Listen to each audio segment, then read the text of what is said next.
You need to be willing to be uncomfortable, to get fulfillment out of life, to grow. You need to do those things you're afraid of, particularly when it comes to connecting deeper with the people in your life. Courageous authenticity to me means being true to yourself, expressing yourself, even fearing what others' responses will be to it, because that's how you gain deeper connection.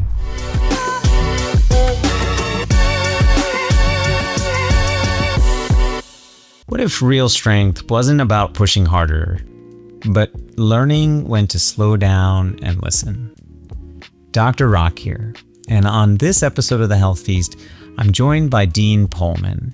Dean is founder of Manflow Yoga and host of the Better Man podcast. And Dean's work has helped thousands of men, including me, build strength, mobility, and resilience through a no-nonsense approach to yoga that's grounded, accessible, and refreshingly honest. Now, I'll admit, I was the self-proclaimed inflexible guy for most of my life, and yoga wasn't something I ever really stuck with. I would go to a class here and there, but it never really seemed to be my thing. But about 2 years ago, I discovered Dean's program, and I was at early 40s. I started waking up, with like aches and pains in my back and my shoulders and my hips. And I knew something had to change. So I gave Dean's program a shot, 15 minutes a day, most days for 3 months. And it changed everything. And these days, I do a couple of hours of yoga every week as part of my self-care. And not just for my joints, but it's just changed the way I carry myself through life. So in our conversation today, we explore Dean's story from accidentally stumbling into a Bikram yoga class to creating one of the most accessible, fitness-focused yoga communities for men. We also talk about why so many men struggle to slow down and what it is we're really running from. We talk about what it means to fall off track with our self-care and the power of getting back into it, and how identity change starts with small wins and self-trust. And Dean's powerful philosophy of courageous authenticity, why vulnerability might just be the key to real strength. This episode is for anyone who's trying to stay consistent, show up more fully, and take better care of themselves, not out of pressure, but from a place of respect. So, whether you're easing into your morning, recovering from a long day, or just trying to feel more at home in your body, this episode is the perfect companion. Prepare to rethink what strength really looks like. So let's do the show. Hi, Dean Pohlman. The white yoga instructor. The white yoga.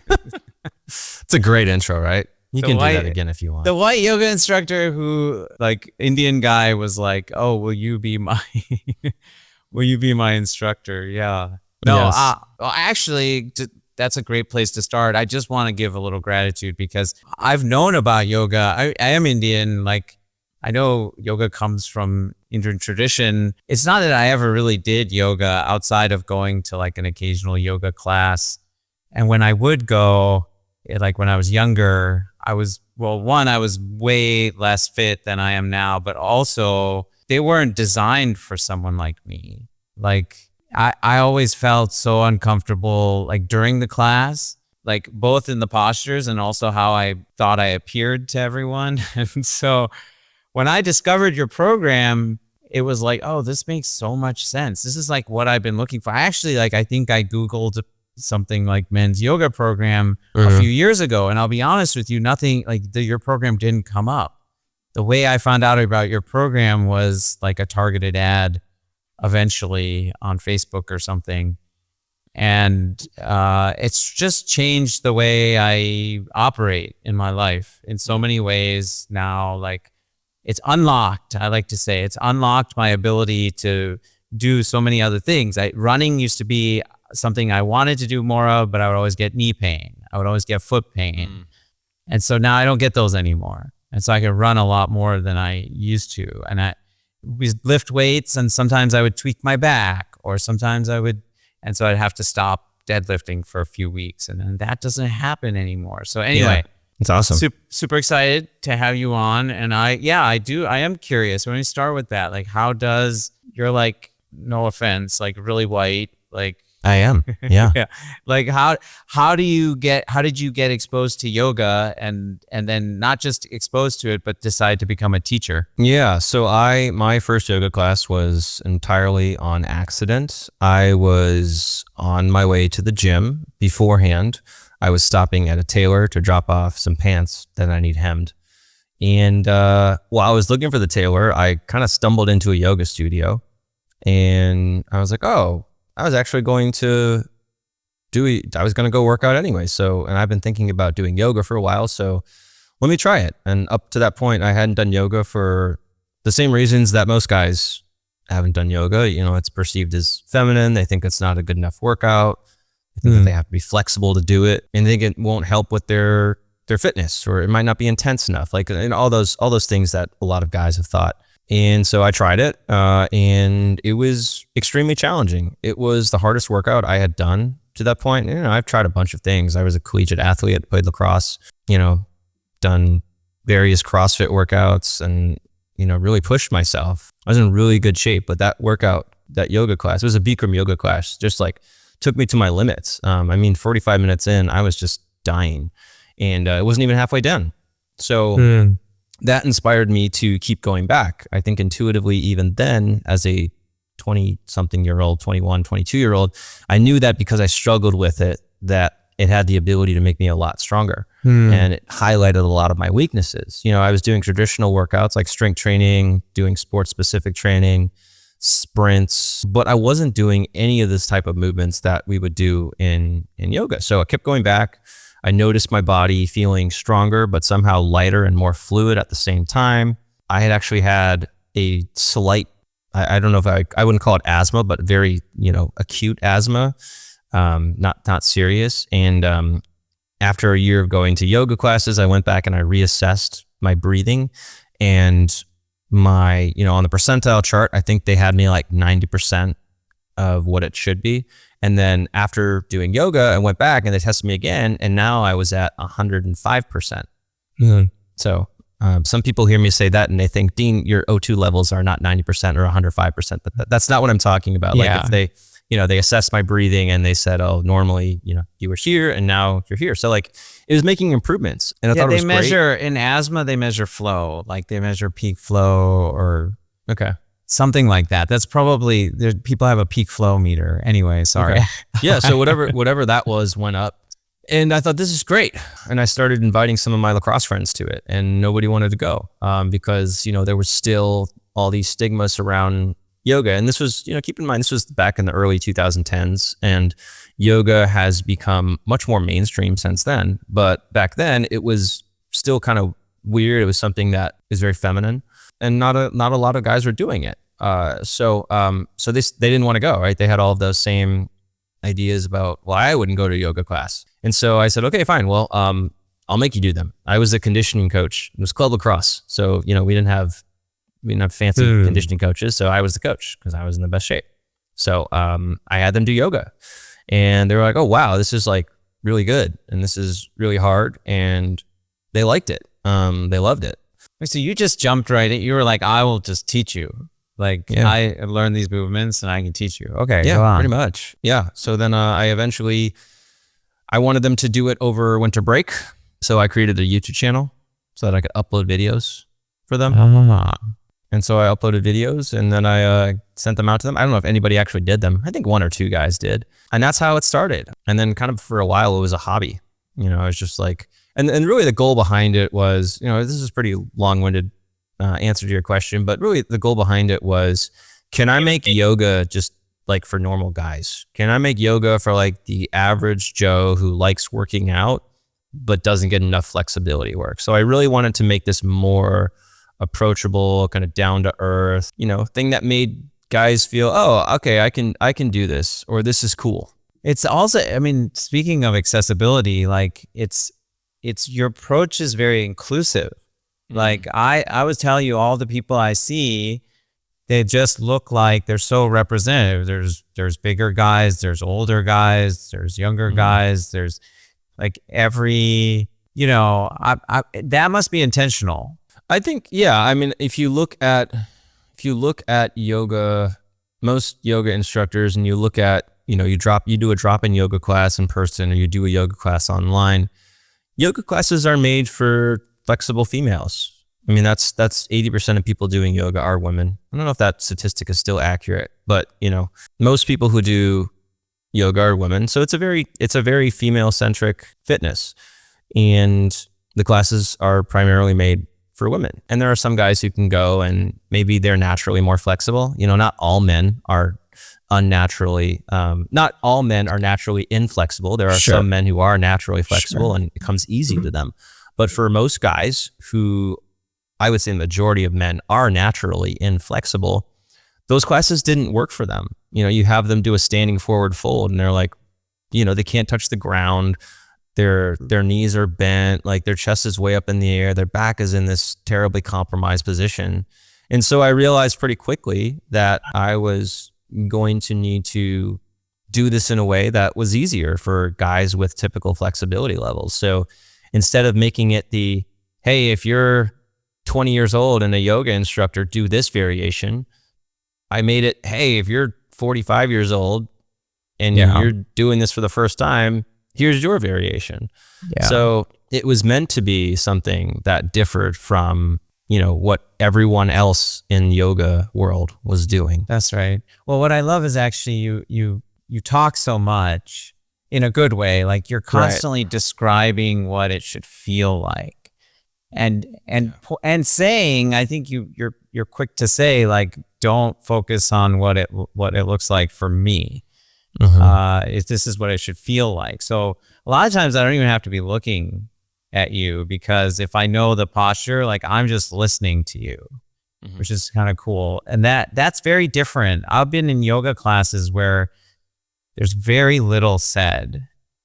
Like it's like, here, do warrior one. Like, okay. Yeah. Right. And you look around and everyone's sort of just like figuring out their adjustment and And some people want that. I taught the class the way that I wanted to be taught. So, for me, I want to know, what is the proper technique? Where should my knee be in relation to my foot? What is my back supposed to look like? Which muscles should I feel working? Why do I even need to do this pose? What is it doing for me physically? And so a lot of the way that I teach is kind of just what's going on in my own head. It's like I'm doing a standalone, it's like I'm doing a solo yoga practice. And then I'm also bringing you along for the ride and saying hey, and sometimes, you'll notice that your glutes turn off here. So make sure you're squeezing your glutes, and hey, check in with your lower back. And hey, you've been holding it for 30 seconds now. Let's take a big breath and go a little bit deeper. So, that narrative, that kind of constant narration is really helpful. And, some people don't like the constant narration. And, I get a lot of YouTube comments from people who are like, why don't you shut up? I'm like, just go do all the other yoga workouts. Yeah. Like there's, and you can hear them, like, they won't give any much feedback on the technique. They'll talk about their dog or their, what they're wearing instead of the poses. That might be fun for you. But like, I really want a very fitness centric guided workout. Yeah. Well, I would just say it's, your program, it's accessible in the sense that, like, I remember when I started, because you have all these like programs, basically. I don't know how many programs you have now. Manflow Yoga. How many do you have? 40 to 50. Something ridiculous like that. Yeah. Like you could spend the rest of your life doing a program. Yeah. One program every 3 months about. Yeah. So the first program, there's a beginner's program, but then there's like an absolute beginner's program, which you said is like for people who are really inexperienced and whatever. And I was like, I'm going to start with that. So that was just 15 minutes a day. And it's so approachable. I think what I want to point out is what's different about you is not just your yoga program is obviously really great and different, but it's your approach to sustainable behavior change and how you infuse that in your programs. And also it's like like built into how you want people to approach the whole program. Yeah, I'm glad you bring that up, because if I could just, if all I did was create hour-long workouts and say like, you're a beginner, do an hour workout 6 times a week, then, my compliance rate would probably drop off. Yes, right. I don't know, 1,000%. So my focus is not just creating good workouts, but also creating a scalable program so that you can start in a way that is appropriate for your motivation levels, appropriate for your availability. Because when you're first getting started with yoga, if you've got a busy life, and everybody does, we're already operating at 100% capacity. So whenever you try to add in something new, you're not just trying to start something new, you're also trying to maintain all the other balls that you have up in the air. So, so that's why I create programs that start really easy, right? We're starting with like 15 minutes a day. We're maybe going to, 20 minutes a day. We're slowly building up to 30 minutes a day. And it's not every day. It could be 15 minutes a day, but maybe it's like 30 minutes every other day, or maybe it's even just 15 minutes every 3 days.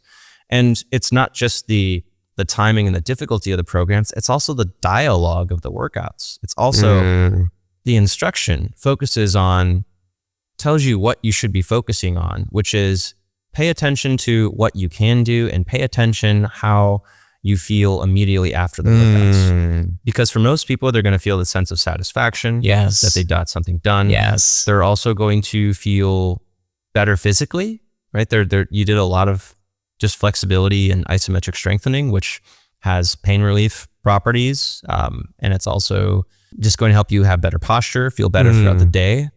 And those are things that are immediately recognizable. It's not like you have to go to the gym for 3 months and then you look in the mirror like, oh, it's working. But it's like, oh, I did one workout and I feel better. So it's very much focused on how to create sustainability. There's so much. So I think about sustainable behavior change all the time in my work is lifestyle medicine. I help people make lifestyle changes. Most people frame healthy behaviors, and I would put yoga as a healthy behavior. They frame them as chores. Right. And so they look at it as like, oh, I know I should be doing, like, I don't know how many times I've told people I do regular yoga and they're like, oh, I should be doing that. I know that's good for you, right? And so what you're pointing out, though, is the reason that human beings do things is because of the immediate benefits that they feel. Yeah. And so I noticed that right away, first of all, for myself, but that you were calling it out I think you have like in your members area, you have like a whole section on how to make like a series of small videos on how to make sustainable change. Yeah. And I have to say, I was like really surprised. I was like, whoa, like this is unlike any other fitness program I've done where there's these like little modules to help people make behavior change. Yeah. And that's because that's such an important part of it. It's not just giving people the resources, but it's actually teaching them how to implement them in a way that's manageable. That's where most people. That's right. If everyone knew how to do that, then why isn't everyone in fantastic shape? So, that's another reason why we go deeper into, let's talk about motivation. Let's talk about why you're motivated to do this. Let's talk about how to fit this into your schedule in a way where you actually do it. Right. So there's a lot of behavior science that goes into that. There's a lot of, and they're not groundbreaking concepts. They're just things. I say groundbreaking. They're not groundbreaking concepts. They're things that are just like little basic strategies that we don't normally use when trying to create new habits. Normally everyone relies on willpower. It's just, I'm just going to force myself to do it, which can work to an extent, but at some point you need to start enjoying it in order to do it long term. So for when you're struggling to make it consistent, that's where I really like to focus on these short time frames. So, hey, we're not going to do a 6-month program here. How about we do 14 days? How about we do 28 days? How about you do just 1 week? Because what's really cool about the way that we do yoga is that you will notice results in that time frame. You're going to feel the results. And so once you can have a firsthand experience, once you can viscerally experience the results, that tells you that, oh, this is doing something for me. I'm going to keep going. But for a lot of people, you have to stick with it long enough to be able to notice the results. So that's why I like encouraging them to, we're not thinking about a 6-month plan here. We are thinking about this month. Absolutely. Like I did 15 minutes a day, like 5 times a week, I think, for the first month. And by the end of the month, I had all those positive benefits. Like my knee pain was better. My foot pain was better. My back pain was better. My lifts were better. I'm not doing it religiously, but I'm doing the challenge right now, the getting back into it, trying to do it several times a week. And I mean, I joke, even though I work out regularly, every time I do it, I'm like, I still feel like I'm always getting back into it. Like every week feels like I'm getting back into it. I don't know why, but I love that. I love that title because it just reassures me. It's like, no matter what, however, the last week went, I can always get back into it. Yeah. And I think that getting back into it is a concept that everyone has gone through, but not everyone realizes that it's a normal part of the process. Right. So what usually happens is people are consistent for a little bit of time. Maybe it's a few months, maybe it's a couple of years, but then something happens, right? Life happens, they move, circumstances change, and they fall off the wagon. And then they get into this weird period where they're like, I don't even know how to start again. And so they get into this kind of this shame cycle where they feel like I shouldn't even try to do it. It's just, it doesn't matter at this point. Right. And so something that we try to do in the Manful Yoga community is make it normalize this idea of falling off the wagon. Right. But then remembering that this is something that you want to do, that you enjoy the results of, and that you get back into it. And you're not going to be as good as you were when you were consistent, and it might be harder than you remember, but you get back into it because it's something that you've realized is important and you want to be consistent with it. Yeah, totally. And then you learn from that experience too. You're like, oh, next time you don't necessarily relapse as hard, like, cause you're like, oh, I don't want to go through that again. Like I want to sort of maintain a little bit. What can I do? Like, that's my experience. I've seen that with people. Like, you're right. We all have, we call them relapses in behavior change, like where you fall out of the behavior because something happens, life happens, just like you said. And then, you make it really approachable. When speak about life happening, I have to say, I've really enjoyed some of your recent podcast episodes because you're highlighting members of your community that are sharing their stories of transformation. These stories that really quite incredible. I mean, one, it must be really gratifying. I can imagine. Really gratifying to have these folks, like to have these conversations with these folks and hear about how lives really literally, like lives and health and so much is being changed because of doing your programs. Yeah. I mean, I'm sure you have the same experience in your own work. The difference for me is a lot of my stories are exchanged via email.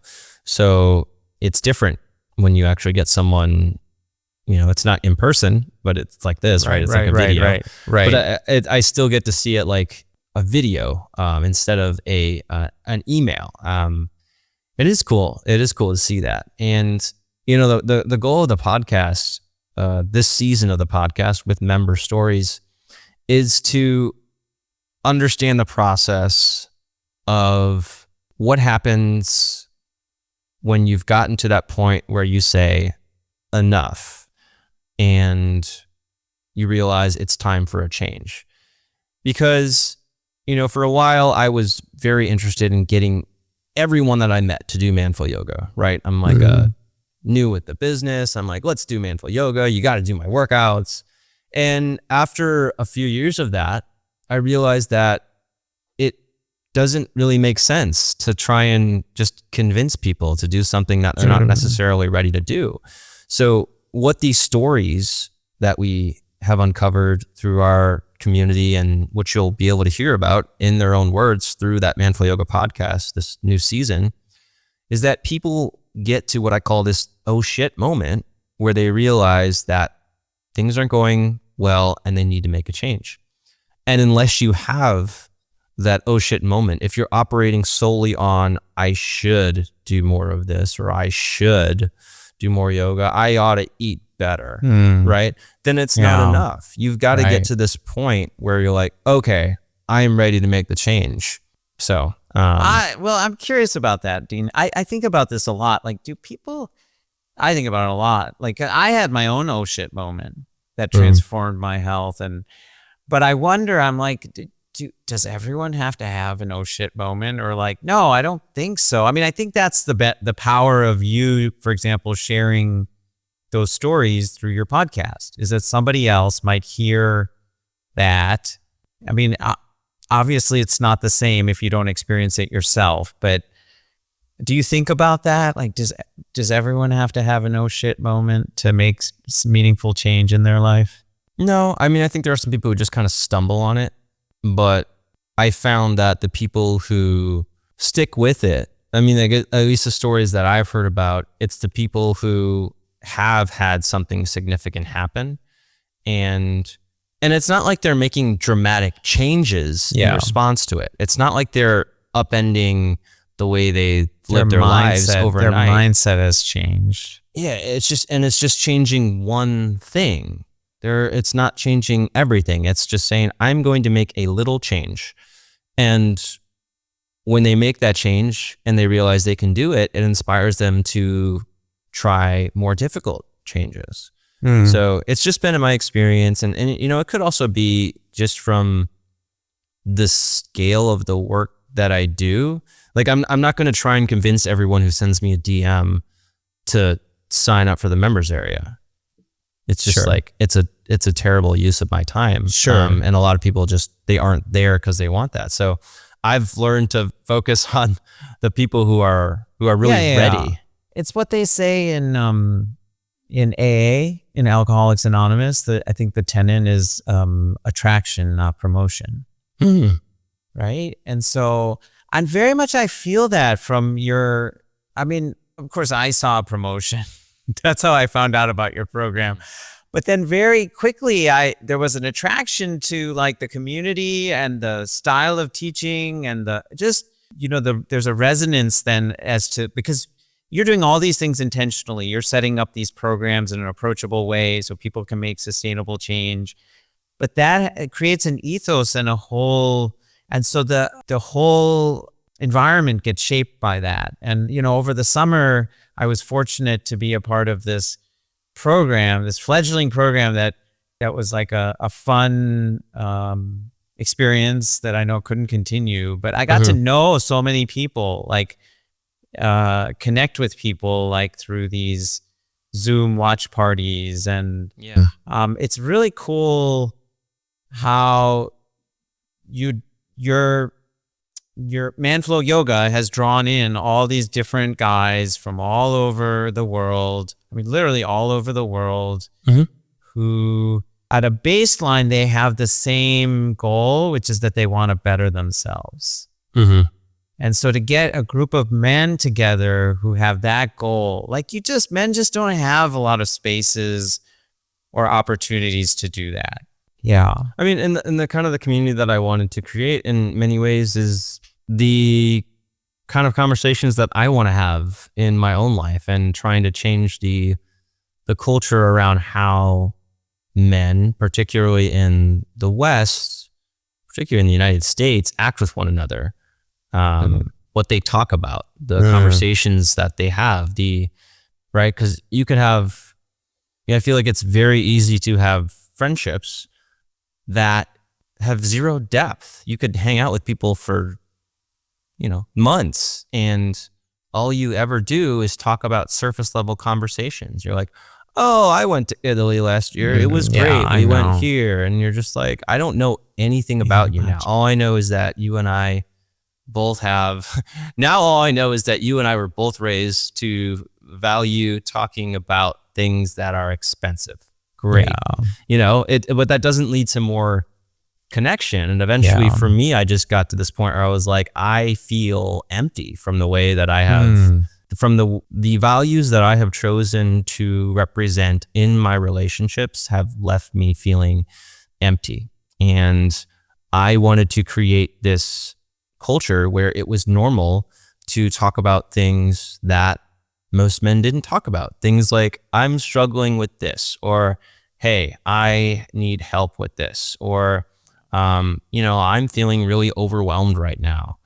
So it was kind of creating this, or instead of saying, my dog died, my wife left me, but I still did my workout today. It's instead saying, today was a really shitty day and I didn't do my workout, and I'm okay with that. Like, yeah, that's probably a good idea. If you have a really crappy day, maybe you don't do your workout. That's not the most important thing. So I wanted to create a new concept for men's wellness that was a better way for men to take care of themselves. Actually, that was the impetus for creating the podcast I started. That was the idea. I wanted to refine how we evaluate ourselves as men, because I think the way that you see that happening, particularly in this age, is, it's not masculinity and how men evaluate themselves is not done in a way that helps men in their overall well-being. It helps with their success. I think it helps with extrinsic rewards, but I don't think it helps them feel better. I don't think it helps them about themselves. More. Well, and I think a lot of men are suffering inside. Yeah, I think they're suffering inside, but outside they're saying, I'm doing great. But, inside they're like, something's missing. And I think there's a better way to be better. Well, it's suffering inside. I wonder if men just don't, it's increasingly getting worse. You put a post up maybe a year and a half ago that I read about loneliness in men. And under that, it was interesting. Under that, somebody talked about this workout group that they're a part of. Have you heard of it? F3? Maybe. F3. It's they're men's workout groups. They're all over the world, actually, but mostly around the United States. Now there's like 4,500 workouts every week. They happen usually 5, 6 a.m. They're volunteer-led. They're a group of men. F3 stands for fitness, fellowship, and faith. Okay. So there's a fitness component. There's a fellowship component because you're getting together with men. And then there's like a circle of trust at the end. Actually, there's this whole everyone gets a nickname. And there's this whole sort of ritual in it. Anyway, I joined because of that post. I found my local F3. It's beautiful. And then now I work out with these guys 2-3 mornings a week. And my name is Windy. And to your point, we go, after we work out, we go get coffee on Saturdays. I went to a concert last night with one of my friends and we talk about all sorts of stuff. We talk about our lives. We talk about what we're struggling with. That's so important for my well-being. And so many people don't have that. So many men, especially, I don't think have that. So what I see is you have this intention to create that space for more men, right? It's really amazing. It's admirable. Yeah.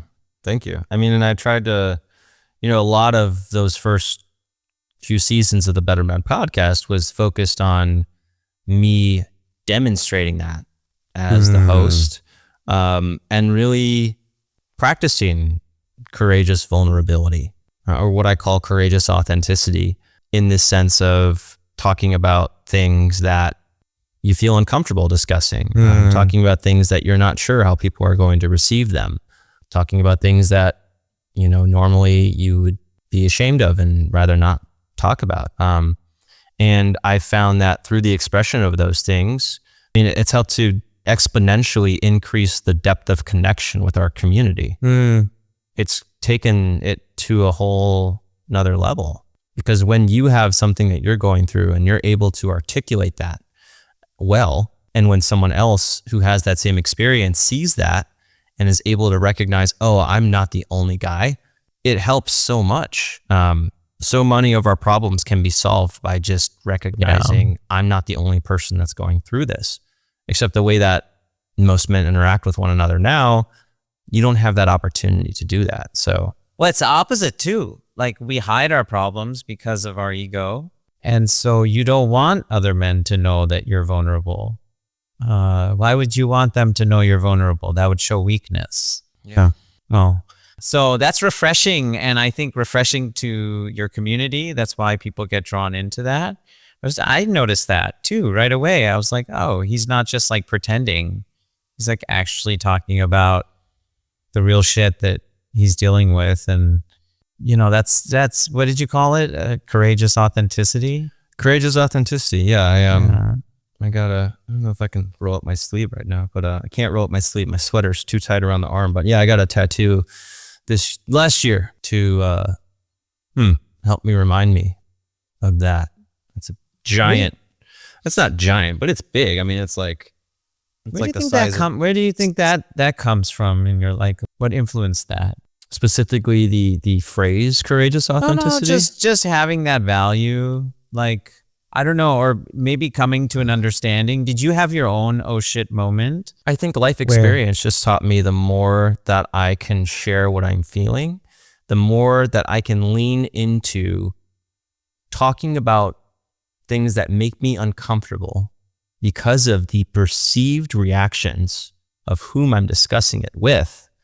When I can lean into that and say it, it has always brought me closer to that other person. That's true. It's always been good. And so it's just a reminder that, and also it doesn't stop, you know, because sometimes I'll get to this point where I'm like, I did a lot of courageous authenticity last week, so I don't need to do it this week. And then I notice that my connections start to suffer. I'm like, oh, it's because I'm not doing it, right? It's kind of like yoga, you know, it works until you're not doing it. And then you realize, oh, I got to keep doing it. I need to doing it. Yeah. Yeah. So, right. Yeah, it's just been from my own life experience that has taught me, like, oh, this is something that I should keep doing. You know, you've said this a few times. I just want to call it out and maybe you can comment on it, that life is constantly sending us signals. Our body is sending us signals. And do you think most men are aware of the signals their lives are sending them? Not at all. I don't think most people are aware of the signals that life is sending them. I think it's so easy to distract ourselves that we block out the potential to receive those signals. And when we get them and we don't like them, we distract ourselves again. And you can do that for decades. I mean, there are people that live their entire lives without getting signals, right? These are the people who go from one activity to the next. You know, you're distracting yourself with, you know, however you're distracting yourself with an addiction, right? And it could be an addiction in the traditional sense of drugs or alcohol or porn, but work is an addiction. Constantly staying productive, not doing something constantly is an addiction. Feeling that you have to keep doing things is an addiction. And so, you know, when we distract ourselves, when we don't give ourselves the time to process or to listen to our body or to reflect on what's happened, we miss those signals. And you can feel it, but at the same time, it's also so easy to numb that discomfort that you move straight on to numbing it. And you know, to be fair, if everyone all of a sudden decided that we're not going to watch TV, we're going to check in with our feelings, we would have mass hysteria. The whole world would shut down. Everyone would just be like, I can't come in today. And it's painful, right? It's painful to experience those emotions. It's painful to go through shame or to experience, you know, the discomfort of, oh, I had my life planned out the way that I wanted it to, and now this thing is coming in and it's going to change all that. No, I'm not going to listen to that. We've learned to push things down or to push them away or to discredit them or to out-logic them rather than listen to, you know, so I'm really intrigued by, you know, I'm really intrigued by shadow work. Sure. I'm really intrigued by internal family systems. Oh, These yeah, are me things too. and so these are practices that teach you to, instead of looking at the part of you that you want to reject or get rid of, you look at it and you say, what are you trying to tell me? Or what are you protecting me from? Yeah. What is, so it's being curious about those parts of you that you don't like. And So when you distract yourself with things, you don't get to have that conversation with yourself. Yeah. We all invariably, not like you said, numb ourselves. I have a history of depression, I'll be honest, and I've talked about it before. And I had a therapist who said, something to me several years ago that really changed the way I look at it, which is in line with this, which was, you can, when you get these symptoms, you can say thank you. Yeah. Because your body is telling you something, that there's something discongruent or off. Yeah. It's giving you that message. Right. And so now if I have, symptoms, that's the first thing I ask. Like, what is this? Why am I feeling this? Like, what is, Yeah. and sometimes you don't know, like it has to reveal itself, or you have to kind of introspect, or you have to sit in silence and sort of let things come out. But at least you have a sense, like there's something I'm resisting, maybe. Right. Well, the first thought is, holy shit, this is inconvenient. And then afterwards you're like, okay, well, I know that if I don't deal with this now, it's going to be a problem later. So I've learned that, I have some really close friends who I like to talk about with these things on a very regular basis. And so we talk about like, hey, like there's this part of me that is, feeling this certain way, and I'm experiencing these symptoms of anxiety or whatever it is. But then it's, I have this group of friends that help to encourage me to be kind to the whatever's coming up, to the anxious part of you. Yeah, to be kind to it, to ask it, and to also understand that there are deeper levels to what's coming up, that you have to peel back the layers, and you have to, you have to have you can have a conversation with a therapist, or you can journal about it. But it's uncomfortable. It's hard. But I think that is ultimately where we will find more happiness, not from, reaching a certain level of fitness, or from attaining some sort of level of success. That's all surface level stuff. It'll make you feel good, and then it won't. But in order for us to reach a higher level of happiness or fulfillment, or a greater level of inner peace, we have to do the work to listen to the parts of us that don't feel recognized, rather than trying to explain them away, trying to integrate those. Integrate is the phrase, but by integrate, I mean making that part of you that you're trying to reject, making that part of you feel like it's part of the normal you, rather than a cool, go away, because this is going to keep coming back up. Yeah. How can I honor that part of me? Yeah. Hey, I want to question, you've written a couple books. Yeah. Yes. Not about anything that we're talking. Yeah. Well, they're about yoga. I know it's kind of an aside, but I was on my head because I'm curious, like, do people use books for yoga these days? Like, yeah, I actually just got an email from my publisher. I get quarterly emails telling me how many. No, I bought it. I bought one sold. of your books. I bought one of your books. I can see it in the middle left, I think. It's like a gray blue. Yeah, yoga grayish blue cover with a dark gray or black here it is. font. Yeah. Right here. There you go. Okay. Yeah. I have it, and it's in like really pristine quality, because I'm like, well, I just do all this stuff on the videos. I think it's a great way for people to get into something. I think it's a great way for people to have a visual reference, to gain some more competence on the poses, just to learn a little bit more. I think that's a great entry level tool.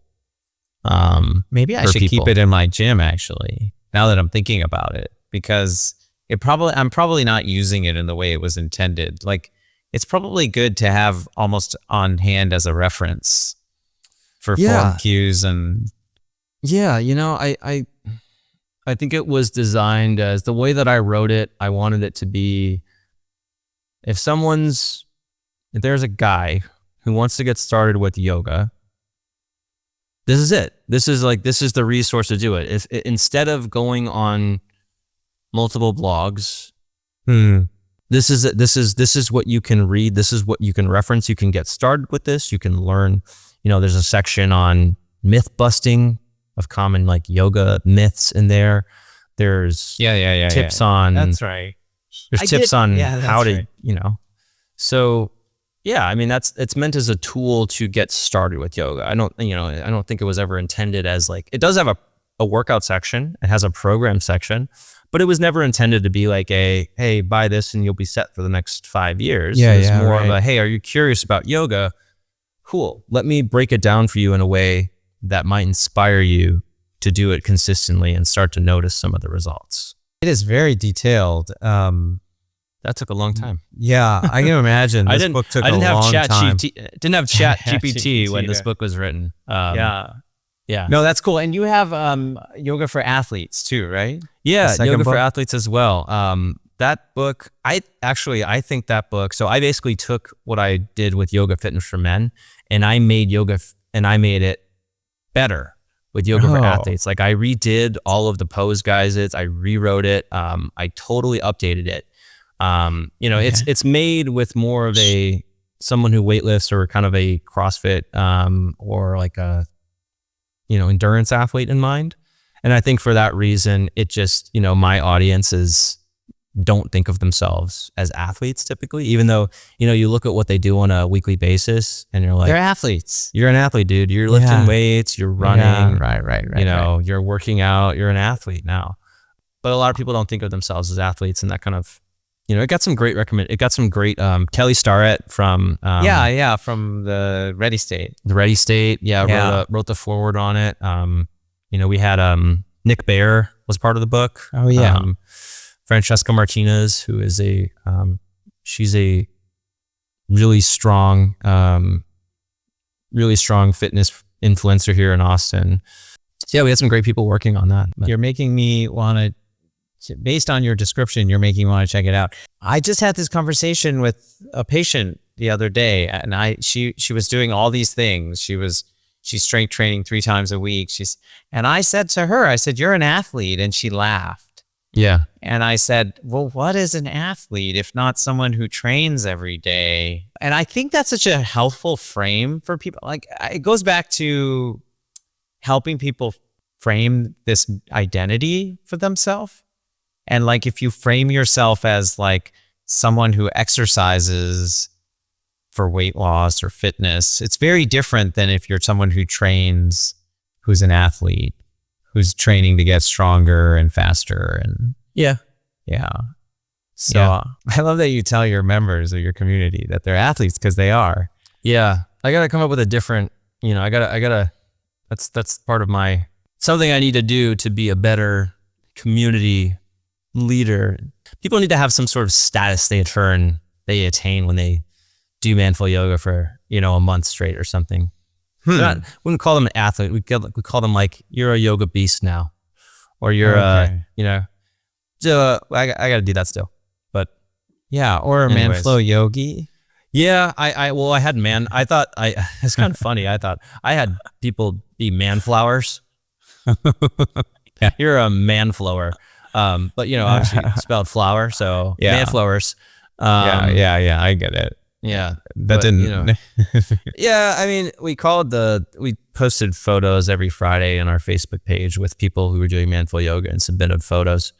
So it's called the Friday Man Flowers album. I also want to say your videos they're informative, they're really well done, but they're also, you keep it real. They're fun. You tell some jokes. I think you must know, I mean, the running joke is like, you'll say there's 3 breaths, but then there's like 5. Right.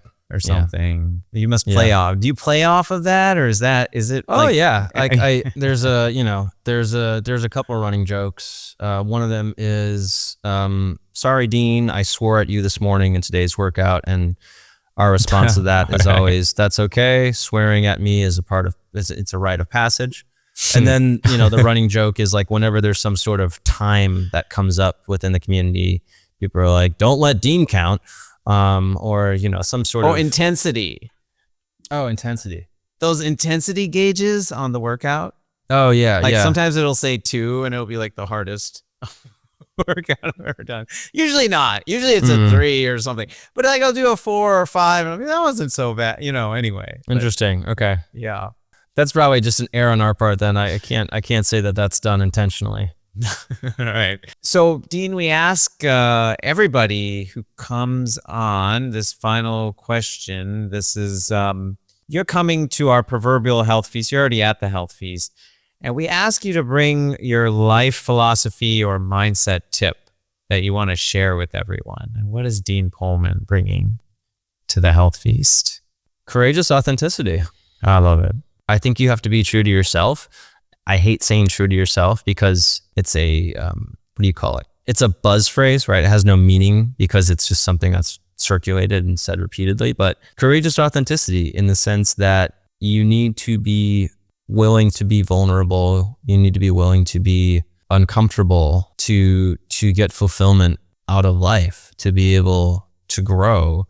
You need to be willing to do those things that you're afraid of, particularly when it comes to connecting deeper with the people in your life. And so, this phrase of courageous authenticity to me means being true to yourself, expressing yourself, even fearing what others' responses will be to it, but doing it because that's how you gain deeper connection with people. I think everyone's just afraid of being rejected, their true self. And so everyone just hides behind pictures of them smiling in Italy. Right. Yeah, I've started doing that. I've started looking at pictures of people now. I look beyond like the expression they're giving, and I've started to be able to recognize the different, I've been able to recognize what they're really experiencing. If you look at people, you can see that person really doesn't want to be here. I'll give you a kind of a funny example. My wife really likes watching Love Island, and so I end up watching Love Island with her a lot. And it's this convenient, Dean. That's a convenient excuse that she likes to watch it. Yeah, and so it's this, just happens to be on. I can't. It's this dating. It's just terrible. It's this trashy dating show. Everyone's on an island. They're coupling up with one another, but they're also politicking on the sides they don't like their partner. They're figuring out, is there another person here that I could date? And, you can see them talking with one another, or you can see them sitting with one another, and you can look at their body language and you can just instantly say like, he doesn't like her, or like, oh, he didn't mean that, or she's really uncomfortable. And so I don't know. That's just one area where I've been able to practice it, but just my own experience has taught me to be more aware of be more curious about what people are really feeling or what they're really experiencing, and not just on what. Sometimes I think I'll be in that conversation, like people are talking, I'll be at school function and somebody's talking about their trip, but you can just inject that with something out of left field. Like, I don't know, you can ask about, did something like scary happen, or what was the most surprising thing that happened on that trip? I don't know. You start asking like some question that's not just, we went on this trip, maybe to get at. I mean, I've found that when you steer people toward vulnerability, they usually enjoy how they feel afterwards and they want more. Yeah, that's right. People actually, I think that when you ask a question like that, they'll be, and then they'll start sharing like something, and then they'll feel really, people like sharing these things. They like, that's interesting. Well, anyway, I appreciate that you're making a forum to do that for men, and not just, that, but also how to teach them to have a physically fit, capable, pain-free body that feels great every day. And I do yoga 2, 3, 4 times a week now, your videos, because of that, because I know it just feels so good. So I really appreciate you coming on and sharing your story and your insights. Yeah. I mean, thank you for having me. Thank you for the work that you're doing. And I'm glad that this approach worked well for you and that it's, you've noticed the results. So thank you for being part of our community as well. Thanks. Oh yeah, it's a cool community to be part of. All right, we will thank you all for listening. We will see you back here next time. Visit us at thehealthfeast.com. Until then, Dean, we do a requisite fist bump to the camera, I see please. this. Yes, boom. Boom. All right, live well and rock on, everybody.